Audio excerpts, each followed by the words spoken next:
তাকে প্রাণ গোবিন্দ আমার কথা দিয়ে গেলেন যে রাধে, আমি আজ যাচ্ছি, আমি কাল ফিরে আসব। এই যমুনার জল ছুঁয়ে আমি তোমাকে কথা দিয়ে গেলাম রাধে, আমি আজ যাচ্ছি, আমি কাল আসব। কিন্তু প্রাণ গোবিন্দ আর ফিরে এলেন না। তাই রাধারানী আমার কোনোদিন কাঁদছেন, ওরে সখী, কাল বলে কালা গেল মধুপুরে, সে কালের আর কদিন বাকি, আমার যৌবন সায়রে সরিতেছে ভাটা, আমি তাহারে কেমনে রাখি। আবার কোনোদিন কাঁদছে, ওরে সখী, আর বোধহয় আমি বাঁচবো না সখী, কৃষ্ণ বিরহে বোধহয় আমি আর বাঁচবো না রে, মরিব মরিব সখী, নিশ্চয় মরিব, আমার কানু হেন গুণ নিধি আমি কারে দিয়ে যাব। আজকেও রাধারানী আমার ক্রন্দন করছে, কিন্তু রাধারানী 100 বছর কৃষ্ণ বলে কাঁদছেন তো, তাই কাঁদতে কাঁদতে আজকে রাধারানী মুখে কোনো কথা বলতে পারছেন না। দেখবেন হৃদয়ের মধ্যে যখন প্রচণ্ড দুঃখ হয়, প্রচণ্ড কষ্ট হয়, তখন কিন্তু আমরা আর মুখে কোনো কথা বলতে পারি না।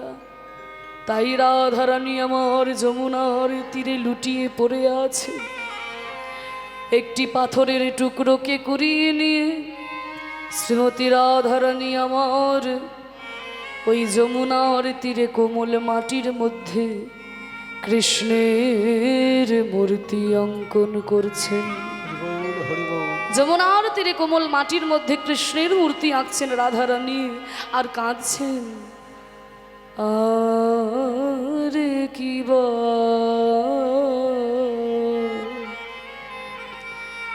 কিবা কৃষ্ণ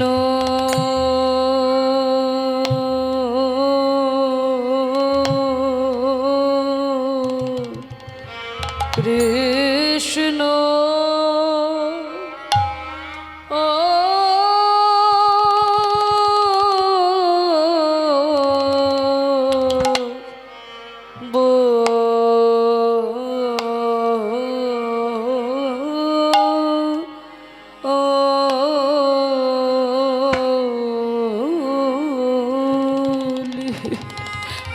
কৃষ্ণ কৃষ্ণ বলে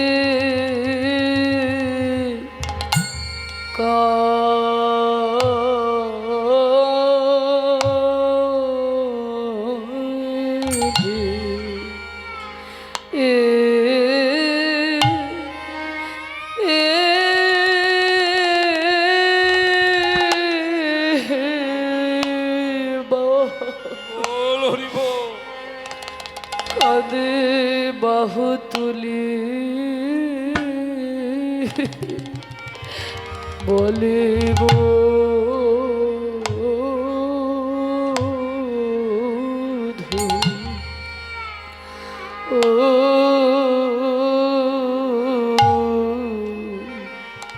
কৃষ্ণ কৃষ্ণ বলি কাঁদে বাহু তুলি বলে আমার বধূ প্রাণবধূ গেল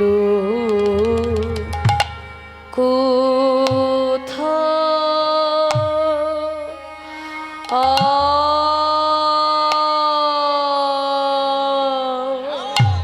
প্রাণ সখী রে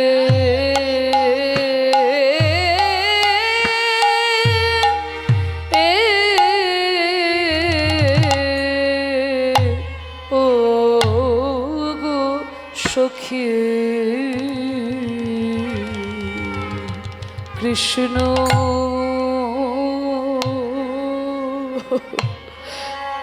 কৃষ্ণ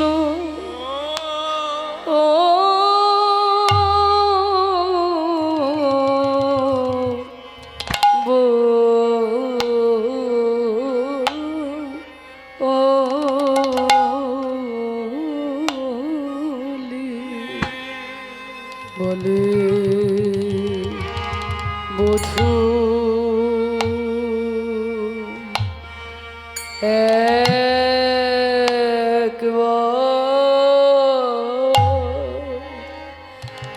কথা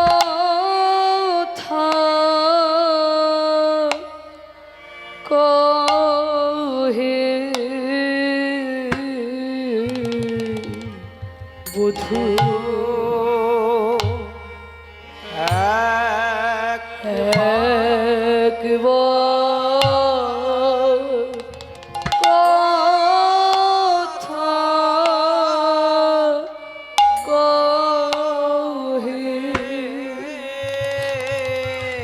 আমি অনেক দিন তো শুনি নাই হে বধূ, একবার কথা বলো।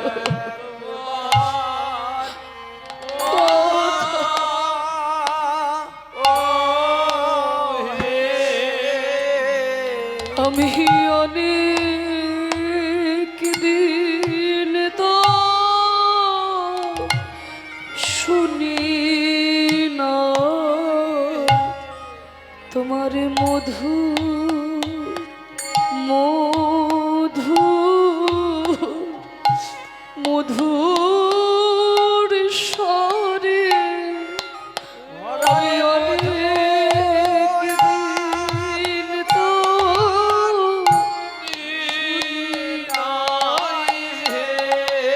ওই মধুর মধুর মধুর স্বরে দিন তো শুনে নাই হে মধুর মধুর স্বরে অনেক দিন তো শুনে নাই রে মধুর মধুর সুরে অনেক দিন তো শুনে নাই রে মধুর মধুর সুরে আমি অনেক দিন তো শুনি নাই হে মধুর মধুর মধুর সুরে আমি অনেক দিন তো শুনি নাই হে মধুর মধুর মধুর সুরে অনেক দিন তো শুনি নাই হে মধুর মধুর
দুঠুকি তাল, 14 মাত্রা, হ্যাঁ 3-4 3-4 ছন্দ।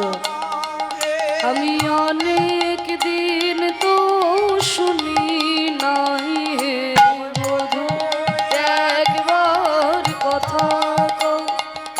আমি অনেক দিন তো শুনি নাই হে বধূ একবার কথা কও হে। অনেক দিন তো শুনি নাই রে, বধূ একবার কথা কও হে। অনেক দিন তো শুনি নাই রে, কেন বধূ একবার কথা কও হে। অনেক দিন তো শুনি নাই রে, প্রাণবধূ একবার কথা কও হে। অনেক দিন তো শুনি নাই রে, বধূ একবার কথা কও হে। অনেক দিন তো শুনি নাই রে, বধূ একবার কথা কও হে, অনেক দিন তো শুনি নাই হে। বধূ একবার কথা কও হে, অনেক দিন তো শুনি নাই হে। বধূ একবার কথা কও হে, আমি অনেক দিন তো শুনি নাই হে। বধূ একবার কথা কও হে, আমি অনেক দিন তো শুনি নাই হে। প্রাণবধূ একবার কথা কও হে। আমি অনেক দিন তো শুনি নাই হে। বন্ধু একবার কথা কও হে, অনেক দিন তো শুনি নাই হে। বধূ একবার কথা কও হে, অনেক দিন তো শুনি নাই হে। বধূ একবার কথা কও হে, অনেক দিন তো শুনি নাই হে। বধূ একবার কথা কও হে, আমি অনেক দিন তো শুনি নাই হে। বধূ একবার কথা কও হে, অনেক দিন তো শুনি নাই হে, বধূ একবার কথা কও হে, হরি বল। বধূ একবার কথা কও হে, প্রাণবধূ একবার কথা কও হে। বধূ একবার কথা কও হে। কৃষ্ণ হরি বল। এই যে আপনারা ধৈর্য ধরে শ্রবণ করলেন বাবা, বড় দুঠুকি তালের এই গান মহাজনরা সৃষ্টি করে গেছেন। এগুলোই বড় বড় তাল তরঙ্গের আসল কীর্তন গান। দিনে দিনে এখন একটু প্রয়োজনীয়তা কমে যাচ্ছে বলবো না, মানুষের ধৈর্যও কমে যাচ্ছে এই সব গান শ্রবণ করার। কিন্তু গোস্বামীগণ সৃষ্টি করেছেন ভগবানের সেবায় নিবেদন করার জন্য, তাই আপনারা ধৈর্য ধরে শুনছেন বলে একটু গাইলাম। তা না হলে আপনাদের দক্ষিণ 24 পরগনাতে এই গানগুলো গাইব এটা ভাবতেই পারি না, কারণ শুরু করলেই সব একে একে উঠে উঠে চলে যাবে। কিন্তু আপনারা যে মন দিয়ে শুনছেন এইটাই বড় সৌভাগ্য আমার। আর যিনি আমাকে শিখিয়েছেন কৃপা করে এই গান, কীর্তন সম্রাট শ্রী সুমন ভট্টাচার্য মহাশয়, তার কাছেই তিনি কৃপা করে শিখিয়েছেন, তাই যেটুকু পারছি আস্বাদন করছি। তা বলছে কৃষ্ণ কৃষ্ণ বলি কাঁদে বাহু তুলি, বলে বধূ গেল কোথা। দেখুন এইটা বড় তালে হলো, এইটা বড় দুঠুকি, এইটারই আবার ছোট অংশ এর পরে যাচ্ছে। এটার ছোট অংশ, ওটা 14 মাত্রায় গেল, এবার 7 মাত্রায়। মৃত্তিকায় উপরে মূরতি আঁকিয়া, মৃত্তিকার উপরে মূরতি আঁকিয়া, মৃত্তিকায় উপরে মূরতি আঁকিয়া, মৃত্তিকার উপরে মূরতি আঁকিয়া, তার শনি কহে কথা গো, তার শনি কহে কথা। আমার তার সনে কহে কথা গো, তার সনে কহে কথা। বলে বধূ একবার কথা কহে পরাণে বধূ একবার কথা কও হে আমি অনেক দিন তো শুনি নাই মধু একবার কথা কহে অনেক দিন তো শুনি নাই বধূ একবার কথা কও হে আজকে রাধারানী একটা পাথরের টুকরো নিয়ে কৃষ্ণের মূর্তি অঙ্কন করেছেন। আরে কৃষ্ণের মূর্তি আঁকতে গিয়ে রাধারানী কৃষ্ণের বদনে আঁকতে পারিল না। পারিল না। আবার চরণে আঁকতে গিয়েও চরণে আঁকতে পারিল না। পারিল না। তাই রাধারানী আমার মাঝখান থেকে আঁকতে শুরু করেছেন। মাঝখান থেকে মানে কোমর থেকে আঁকতে শুরু করেছেন। আঁকি আসে কোটি পরাইল ধুটি কত যতনে পিয়ারে আমায় আঁকে আসে কোটি পরাইল ধটি কত যতন প্যারে আঁকি আসে কোটি, কোটি মানে হচ্ছে কোমর।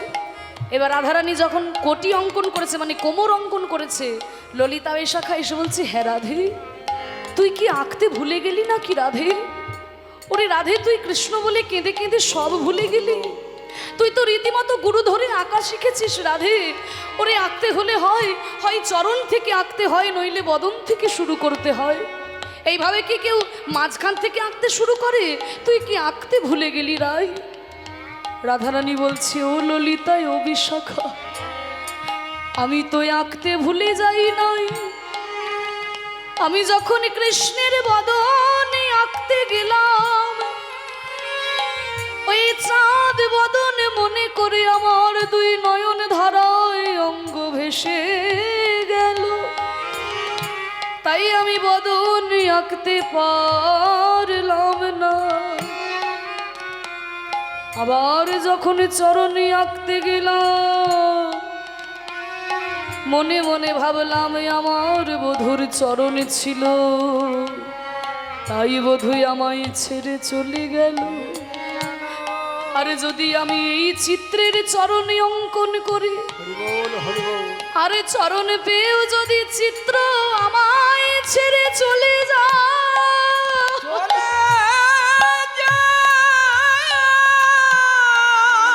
তাহলে আমি আর কি নিয়ে বলে বাঁচব সখী? ওরে ললিতা রে, আমি তাইতে চরণ আঁকি না, তাই তো চরণ আঁকি নাই। যদি চরণ পেলে চিত্র চলে যায়, তাইতে চরণ আঁকি না।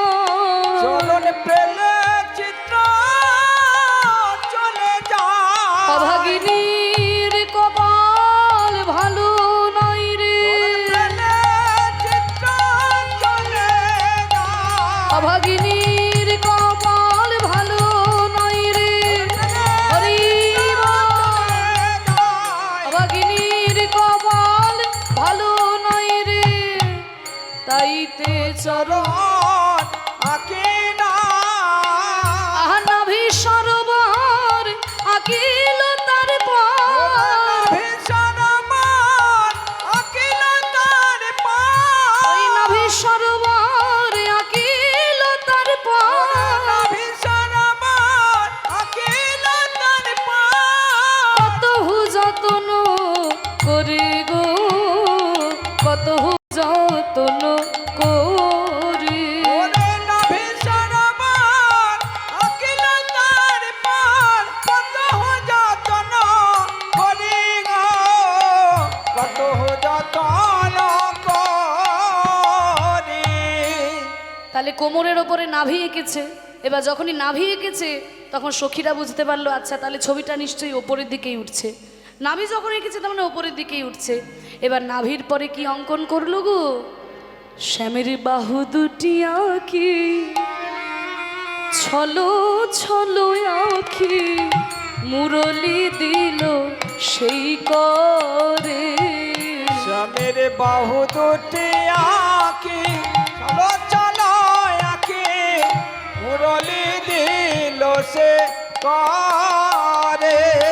ওমা হাত দুটো অঙ্কন করে সেই হাতে বাঁশি ধরিয়ে দিয়েছে, আর বাঁশি ধরিয়ে দিয়ে বলছে, বধূ এই তো তুমি বাঁশি পেয়েছো বধূ, আর দাঁড়িয়ে কেন, এইবার তেমন করে বাজাও বাঁশি।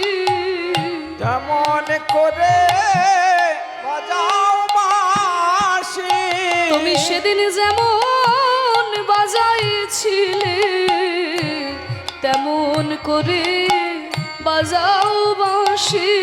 তুমি সেদিন যেমন বাজিয়েছিলে তেমন করে বাজাও বাঁশি।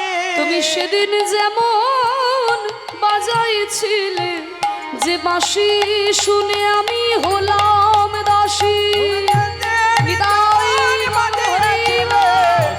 শুনে হলাম দাসী, তুমি সেদিন যেমন বাজিয়েছিলে শুনে হলাম দাসী। তেমন করে বাজাও বাঁশি। আবার কম্বু কণ্ঠ কিবা অপরূপ শোভা, কুম্ভকর্ণ কিবা অপরূপ শোভা।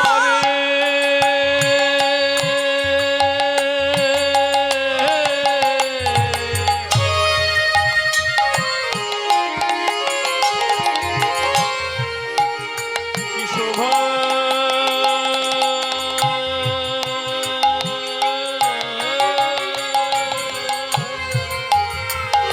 ওরে কুম্ভকর্ণ কিবা অপরূপ শোভা। বদন আঁকিল পরে গো, বদন আঁকিল পরে। আমায় বদন আঁকিল পরে গো, বদন আঁকিল পরে। কম্বু কণ্ঠ কিবা অপরূপ শোভা বদন আঁকিল পরে। কম্বু মানে হচ্ছে শাঁখ, শঙ্খ। ওমা দেখবে শাঁখের গায়ে কেমন ভাঁজ ভাঁজ দাগ থাকে না, গোবিন্দের কণ্ঠে সেই রকম ভাঁজ ভাঁজ দাগ, সেইগুলো এঁকে দিয়েছে। তারপরে মুখমণ্ডলটা অঙ্কন করছে, আর মুখমণ্ডলটা এঁকে বলছে, ও বধূ শ্যামের বদন আঁকিয়া মুখে মুখ দিয়া তার সনে কহে কথা। স্বামীর বদন আঁকিয়া মুখে মুখ দিয়া তার শানে কহে কথা। বধূ ও বধূ, বধূ গো এই দাসীর কথা কি মনে পড়ে না? দাসীর কথা কি মনে পড়ে না? এই দাসীর কথা মনে পড়ে না? দাসীর কথা কি মনে পড়ে না? তুমি দ্বারকায় রাজা হয়েছ বলে এই দাসীর কথা মনে পড়ে না? তুমি দ্বারকায় রাজা হয়েছ বলে এই বৃন্দাবনের রাখাল রাজা হয়েছ বলে বৃন্দাবনে রাখাল রাজা। তুমি দ্বারকায় রাজা হয়েছ বলে এই বৃন্দাবনের রাখাল রাজা, দ্বারকায় রাজা হয়েছ বলে এই বৃন্দাবনের রাখাল রাজা।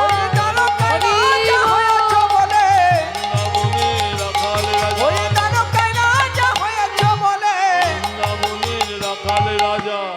দাসীর কথা কি মনে পড়ে না? দাসে যদুনাথ কয় ওহে রসময়, যদুনাথে কয় ওহে রসময়। দাসে যদুনাথ কয় ওহে রসময়। যদুনাথে কয় ওহে রসময়। আসিয়া দেখো হেথা গো, আসিয়া দেখো হেথা। আমায় আসিয়া দেখো হে তাই গো, আসিয়া দেখো হে তাই।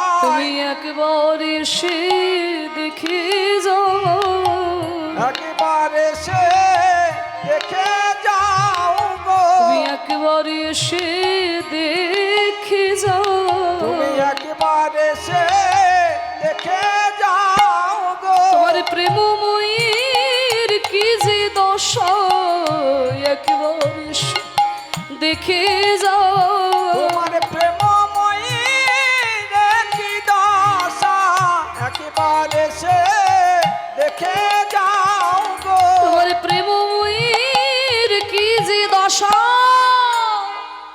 দশা বলতে হিয়া ফেটে যায় তোমার প্রেমময়ীর কি দশা দেহিয়া ফেটে যায় তোমার প্রেমময়ীর কি দশা দেহিয়া ফেটে যায় তোমার প্রেমময়ীর কি দশা একবার এসে দেখে যাও গো রাধারানী কাঁদছেন কৃষ্ণ কৃষ্ণ বলে মা একটা দুটো দিন নয় 100টা বছর কৃষ্ণ কৃষ্ণ বলে কাঁদছেন এই যে 100 বছর শ্রীমতী রাধারানী কৃষ্ণ বলে কাঁদছেন মাগো আমরা তো কৃষ্ণ বলে কাঁদতে পারি না শ্রীমতী রাধারানী কাঁদছেন 100 বছর কৃষ্ণ বলে রাধারানীর ডাকে কি আর প্রাণ গোবিন্দ সাড়া না দিয়ে থাকতে পারে মা ভক্ত ভগবানকে ডাকে মন প্রাণ দিয়ে ডাকে ভালোবেসে ডাকে আমরা যখন ভগবানকে ডাকি হাজারটা জিনিস চেয়ে তারপরে ভগবানকে ডাকি তাই না ঠাকুরের কাছে এসে 10 টাকার বাতাসা দিয়ে বলি ঠাকুর এই আমি তোমাকে বাতাসা দিলাম আমার ওই একতলা বাড়িটা যেন তাড়াতাড়ি 2 তলা হয়ে যায় আমার মেয়ের বিয়েটা যেন হয়ে যায় ঠাকুর আমার ছেলের চাকরিটা যেন এই বছর হয়ে যায় এই আমি তোমাকে বাতাসা দিলাম আচ্ছা সত্যি করে বলো তো মা ভগবান কি তোমার বাতাসার জন্য বসে আছে তুমি দেবে তারপরে ভগবান পাবে কিন্তু তবুও ভগবান আমাদের কাছে চায় কেন আস্বাদন করার জন্য দেখবেন যদি কোনো বাবা দূরদেশে যায় তা ঘরে আসার সময় কিন্তু ছেলেদের জন্য একটু মিষ্টি নিয়ে আসে হরিবোল হরিবোল তো একজন বাবা বিদেশে গেছেন ঘরে আসার সময় ছেলেদের জন্য এক ভাঁড় মিষ্টি এনেছে আর মিষ্টিটাকে এনে গিন্নির হাতে তুলে দিয়েছে ছেলেদের মায়ের হাতে তুলে দিয়েছে আর মা করেছে কি না 4টি ছেলে একটা একটা করে মিষ্টি 4টি ছেলেকে দিয়েছে আর ছেলেদেরকে দেওয়ার পরে ছেলেরা যখন মিষ্টিগুলো খায় তখন বাবা হাত পেতে চায় ওরে ওরে আমাকে একটু দিবি না হরিবোল হরিবোল আমাকে একটু দে আচ্ছা সত্যি করে বলুন তো বাবা কি খাবার জন্য চায় বাবার পকেটে তো অনেক টাকা ছিল মিষ্টি দোকানে বসে একটা কেন 100টা মিষ্টি খেতে পারতো কিন্তু ছেলের হাতে তুলে দিলাম তার থেকে ছেলে যদি আমাকে একটু খুঁটে দেয়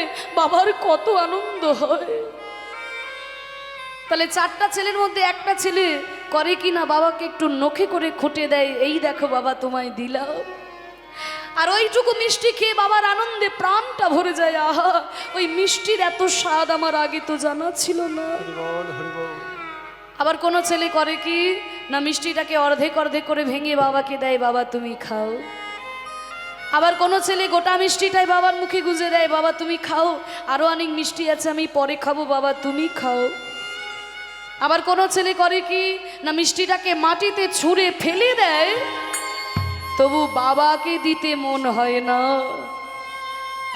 তা যিনি আমাদের বিশ্ব ব্রহ্মাণ্ডের মালিক আমাদের সকল কিছু দান করে আজকে কলিযুগে হাত তুলে দাঁড়িয়ে আছেন ওগো কলিজীব আমি যে তোমাদের এত কিছু দিলাম তোমরা আমাকে কিছু দেবে না হরিবোল হরিবোল আমাকে কিছু দাও আমরা ভগবানকে ডাকতে পারি না মা আমরা ভগবানকে দিতে পারি না ভগবানের কাছে এসে শুধু দাও দাও মন প্রাণ দিয়ে তাকে ভালোবাসতে পারি না এই মন আমরা ভগবানকে নিবেদন করতে পারি না মাগো এই মন প্রাণ দিয়ে যারা ভগবানকে ডেকেছে ভগবান যে সারা জীবন তাদের দাসের অনুদাস হয়েছে শ্রীমতী রাধারানী আজকে 100 বছর কৃষ্ণ কৃষ্ণ বলে কাঁদছে কেঁদে কেঁদে বলছে বধূ তুমি এই রাধারানীর ব্যথা বুঝবে কি করে বধূ তুমি যদি রাধা হতে তবে তুমি বুঝতে পারতে এই রাধারানীর প্রাণে কত ব্যথা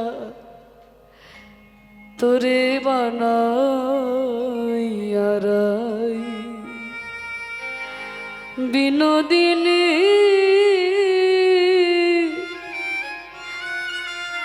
আমি হব কালাসা ওরে প্রেম কলঙ্কের জ্বালা কত রে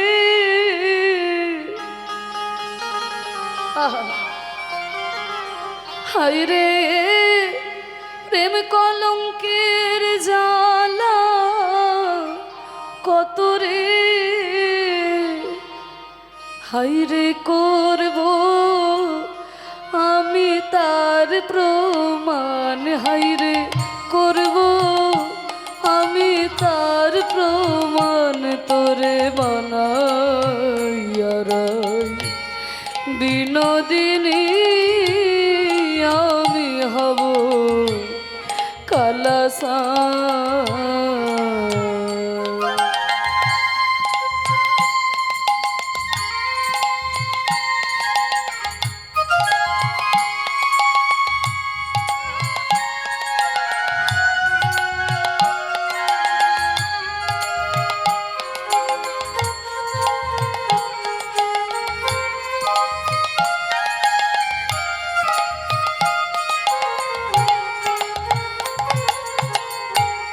যমুনার তীরে যখন বসে কদম ডালে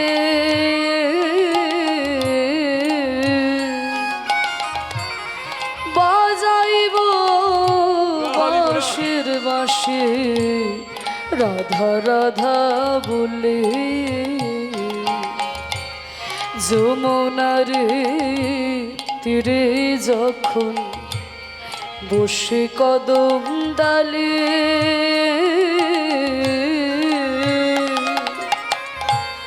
বাজাইব বাঁশের বাঁশে রাধা রাধা বলে ওরে কেমন করে থাকিবি ঘরে রে ও তুই কেমন করে থাকবি ঘরে রে হায় রে কেমনে রাখবি কুলমান হায় রে কেমনে রাখবি কুলমান তোরে বানাইয়া রাই বিনোদিনী আমি হব কালাসা